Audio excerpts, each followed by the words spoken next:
Hi, I'm Alicia Bolden. I am a faculty member at the Duke PA program. I serve as a course lead for our PA practice in the health system. I also serve as a clinical coordinator. I've been a PA for 16 years. So I'll give you a little bit about my journey and my path. I'm an 80s baby. And for many folks, that may bring up nostalgia of fashion and music and videos. But for me, that brings up a tumultuous upbringing. My community and also my family was hit severely in the crack cocaine pandemic. Both of my parents were crack cocaine addicts. Wow, that's still hard to say after all this time. So it took a village to raise me. I remember distinctly there was one period where I maybe was in second grade and no one had arrived to school to pick me up. And I was told by the front desk administration to go to the library and await for someone to come and get me because they were trying to contact someone. And while I was in the library, I remember very clearly the librarian put me in a corner and said, "Here, take this book and read a book." And that was my aha moment. That was my introduction to reading and to books, and it became my escape. I began to use books to imagine a world outside of what I was seeing every day, to imagine a different path, imagine a different career, and imagine things that I did not see. I ended up doing very well in middle school and high school due to my love of reading and my interest in always learning. I graduated from high school with the help of a brace advisor who sat down and helped me fill out college applications, and who also asked me, what did I want to do? And at the time, I didn't know what I wanted to be. I know I wanted to be in medicine, but I didn't know how. I thought maybe nurse, maybe physician, because that was the only thing that I had heard of. So I went off to UCF, which is a public school in South Florida or Central Florida, and with the scholarship. And I was the first in my family to go to college. I was the first in my family to graduate with a bachelor's degree. And during those 4 years, I got introduced to the PA profession. Luckily, at that university, our student health was staffed by PAs. And I remember going in for a random sort of a routine cough or cold symptoms, and I met the PA. And she talked to me about the profession. I had never heard of the profession before. She allowed me to come back and shadow her. Being an avid reader, I read everything I could at that time about the profession. I did a lot of research, and I applied to PA school, and I was accepted into PA school. So then I became the first in my family to get a master's degree, and to also to have a professional career in medicine as a PA. My first PA job out of school was in urgent care. And I actually began to work in the community that I was raised in. Shortly after that, I was offered a job at the hospital that I was born in, and it was an indigent hospital. So it was typically for patients who did not have insurance or did not have any money to pay for medical services. So I became full circle. It was full circle for me to work at a hospital that I was born in, and serve the community that looked like me, that had lack of resources like me. And I worked at that hospital for about 6 years before I got into PA education, because I realized when I was talking to folks about PA, a lot of the barriers was they didn't see anyone that looked like them at the application process into PA schools. They didn't see faculty that looked like them. They didn't see anyone that came from their background. They assumed that everyone that was a PA or had attended PA school had resources to be where they were. So I transitioned into education. It was one of the best decisions that I could have ever done. It brings so much fulfillment to recruit underrepresented students, to recruit students from low socioeconomic status, to recruit first in college generation type students, and to be that face and to be that advocate and to be that voice for them as they go through PA school. So here I am at PAC now a Doctor of Medical Science degree holding PAC. So now I'm the first in my family to have a doctorate degree doing the profession that I love, serving the communities that I love by churning out amazing students. And I like to say that I am no longer a statistic. I am a PAC.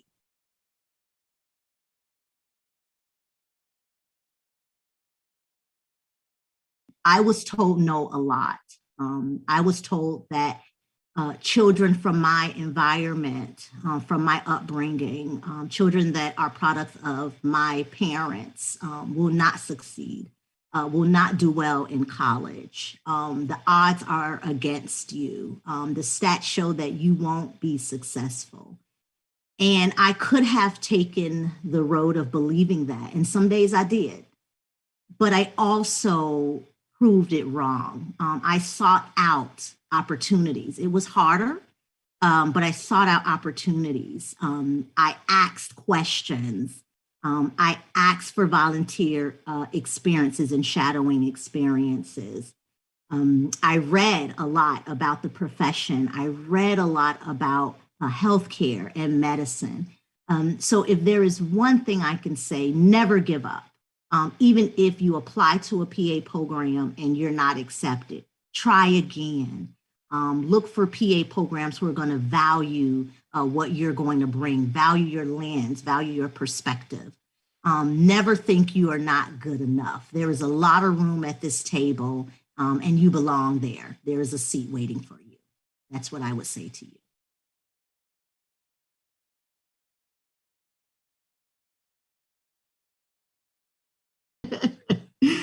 You know, what first comes to mind, I was raised by my grandmother, and my grandmother passed away in 2009. I received my doctorate 10 years later in 2019. And I remember the first thought was, Grandma, I made it. And I think a lot of it was proving to myself that I was able to achieve a degree at a higher level, at a terminal degree level. And a lot of it was also opening doors for others. With the doctorate degree, I hope to be able to move in administrative roles where I can have more impact in recruiting diverse students, setting environments for inclusivity. But I think a lot of it was proving to myself that I can do it because I've been told so many times that, well, you got lucky with the bachelor's, you got lucky with the master's.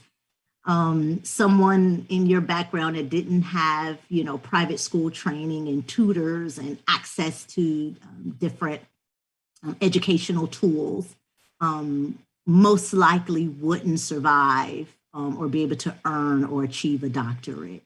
And this was just one step in proving to myself and to others that come behind me that you can do it.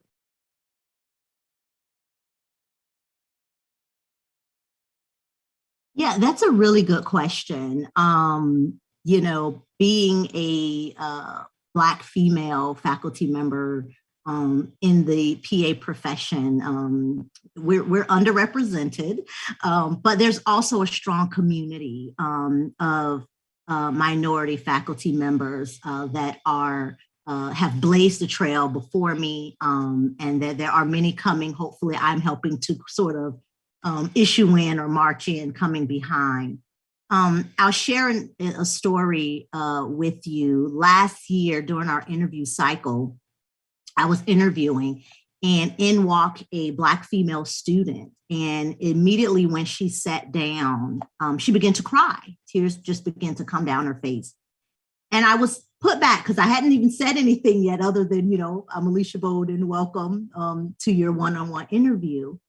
And when she collected herself, she began to apologize. And she said, I'm so sorry. I'm overcome with emotion because this is now my 8th program that I have interviewed at in the last 3 years. And this is the first time a Black female have interviewed me. And just to see what impact that was on her, how meaningful that was to her, she was able to peel back that mask and actually show me who she was, as opposed to trying to overcome these invisible barriers with interviewing as a minority student. And I still remember that because that is why I'm here. I've oftentimes been told or heard, you can't be what you don't see. And I think as a faculty member who is a Black woman, my goal is for Black students to see me and know that they can also be me, or be better than me, actually. That's what I'm pushing them for. And so I take being a faculty member very important. I make sure that I am involved, probably overwhelmingly, and trimming my bandwidth, or thinking about my bandwidth over and concerted efforts to make sure that I am involved in committee works. I'm involved in recruitment. I am involved in retention of students, and making them feel valued, making them feel that they belong. I am sharing oftentimes my feelings of imposter syndrome as a faculty member at a PWI. And I share this with the students. I had a student say to me recently, I feel like a fraud. And so me and her had to have a discussion about that. And so I had to share that sometimes I don't feel good enough or smart enough or empowered enough to speak up in the room. And I think it's important for students to understand that, because then they realize this is not just me. This is not that I'm lacking or I'm deficient or I don't belong here. This is a systems problem. And so hopefully I can serve as that, as a vessel for other students, again, like I said, who may not see themselves in the position that I am in.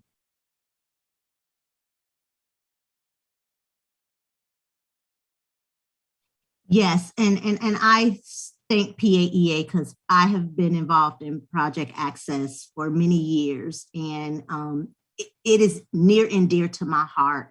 One, because it almost feels like the front lines, right, of getting the information about the profession out to those who need it and who may not otherwise have heard of the profession.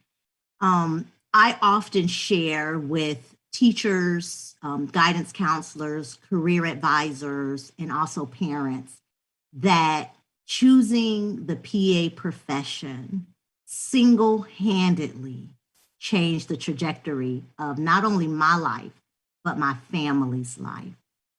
Choosing this profession single-handedly stopped the cycle of poverty, stopped the cycle of addiction, and stop the cycle of lack of resources. My son will not know what it's like to live in poverty. And imagine that big deal on top of doing something that I love, giving back to a community that I love. When I see patients who are low socioeconomic status or have low resources, I don't see a burden. I don't see a community that is thrown away. I see my family. I see my uncles, my aunts, my brothers, my sisters, my mom, my dad, and I'm able to relate to them in a way that no one else can. I understand if someone says, well, why don't you just go and buy more fruits and vegetables to help with your diet for diabetes? I can understand that maybe they don't have the money. And oftentimes, if there's a family of 4 or 5, it's cheaper to get a 49-cent burger than to go buy a salad. And so I can brainstorm with them in how we can make better or healthier choices with the limited resources. And so single-handedly, this profession changed my life. And I will never, ever give it up. I will go to my grave, PAC, and I hope that I can inspire many, many others to do the same.